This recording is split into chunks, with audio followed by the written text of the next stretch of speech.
Chaque crise est plus dangereuse que la précédente. 1998, 2008, et nous voici en 2022. Nous pourrions arriver à un point où la crise est plus importante que la Fed, plus importante que la capacité de la Fed à l'arrêter. Nous en sommes inconfortablement proches. Maintenant, il est impossible de savoir exactement à quel point, car il s'agit d'un système dynamique complexe et vous pouvez faire des très bonnes prédictions sur le système dynamique complexe quant à l'ampleur de la crise. Mais c'est très difficile d'avoir le timing exact. Mais je peux dire que nous en sommes inconfortablement proches. Nous en étions là déjà 2 fois ces dernières années.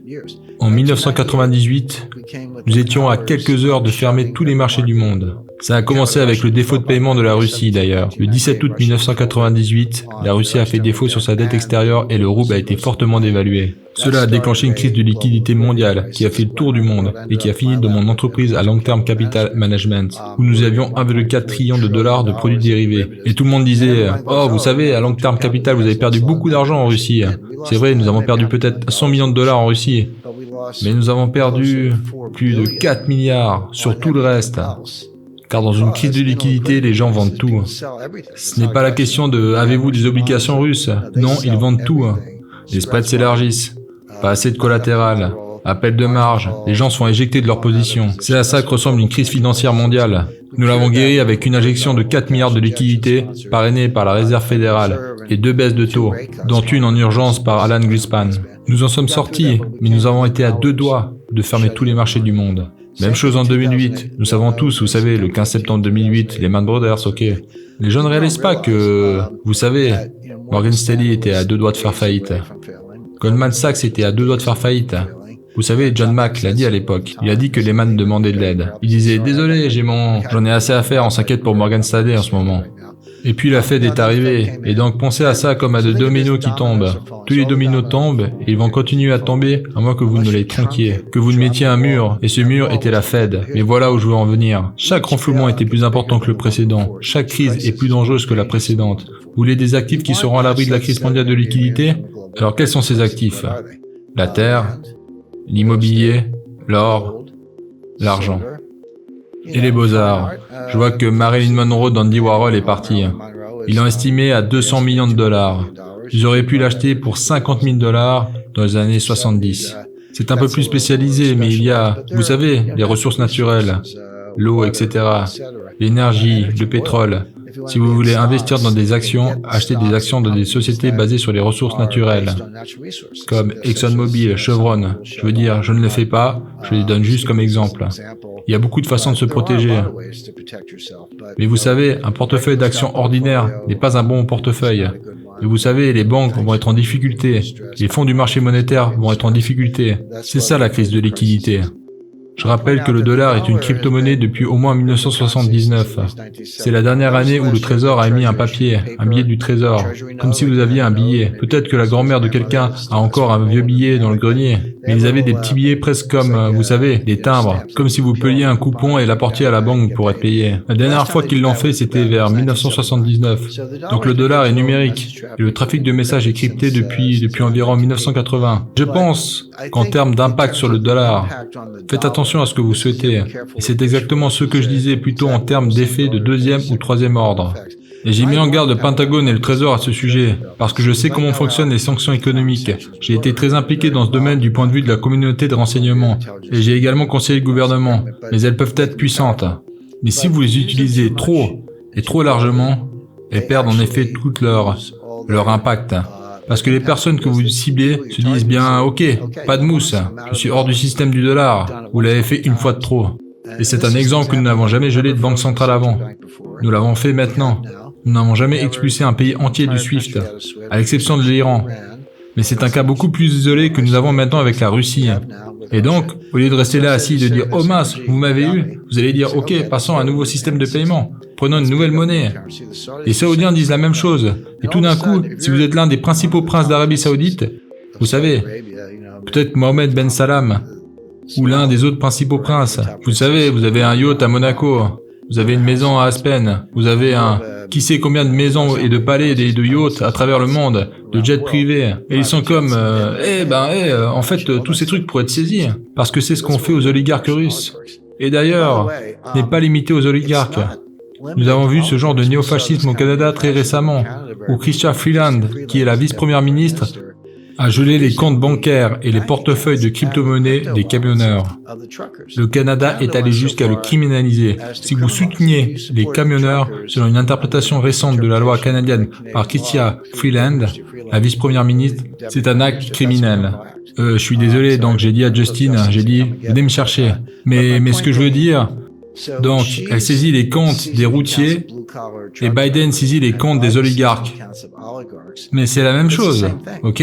Col bleu, vous savez, multimilliardaire, mais c'est la même chose. Soudainement, le Canada et les États-Unis, deux des, vous savez, la première et je pense la 5e économie du monde, la 6e peut-être, ont gelé les comptes en dollars canadiens et américains des personnes qu'ils n'aiment pas. Maintenant, vous pourriez dire, c'est pour une bonne raison et Poutine ne devrait pas envahir l'Ukraine. Je comprends. Mais si vous êtes un prince saoudien, si vous êtes certainement russe, si vous êtes un oligarque chinois, dans quelle mesure êtes-vous à l'aise avec le dollar en ce moment? Je ne l'ai pas rencontré personnellement d'ailleurs, mais je me suis renseigné sur lui. Il a l'air d'un gars intelligent. Mais à part porter la mallette de Larry King pendant quelques mois, ou un an peut-être, il n'a jamais eu de travail en dehors du milieu universitaire ou du gouvernement. Donc, il ne comprend pas vraiment le monde réel et il ne comprend pas ce dont nous discutons en ce moment. Donc, la réponse à la question était qu'ils n'ont pas réfléchi à tout ça. Ils ne comprennent pas ces effets d'entraînement. Ils ne comprennent pas comment le système monétaire international fonctionne réellement. Ils ne comprennent pas les retombées. Je vais vous donner un autre exemple. Celui-ci a reçu un peu de publicité, donc nous avons imposé toutes sortes de sanctions à la Russie. Donc la Russie a dit, ok, nous allons arrêter l'exportation, nos exportations, les exportations russes de métaux stratégiques, et vous savez, les produits chimiques et autres éléments dont tout le monde a besoin, comme les intrants de leur processus de fabrication.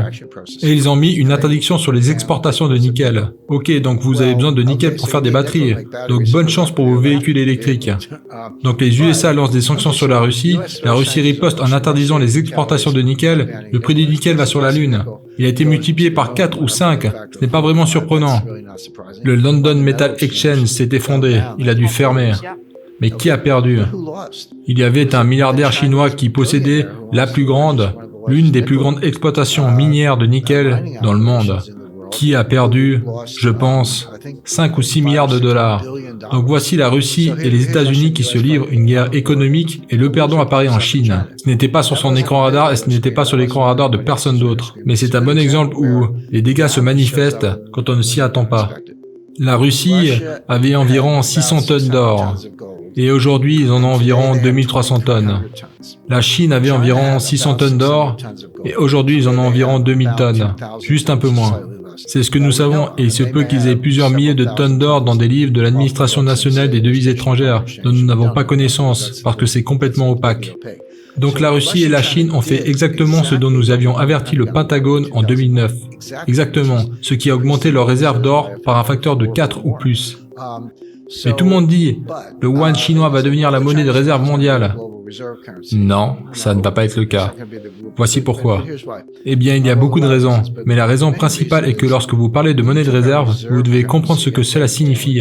Ce n'est pas comme si la Banque populaire de Chine avait des tas de billets de 100 $ sur des palettes empilées au sous-sol. Lorsque les gens parlent de monnaie de réserve, ce qu'ils veulent vraiment dire, c'est la monnaie des obligations dans laquelle ils investissent. En d'autres termes, leur actif libellé en dollars sous la forme d'obligations ou de bons de trésor. C'est ce que la Chine possède réellement dans ses livres et non les dollars en tant que tels.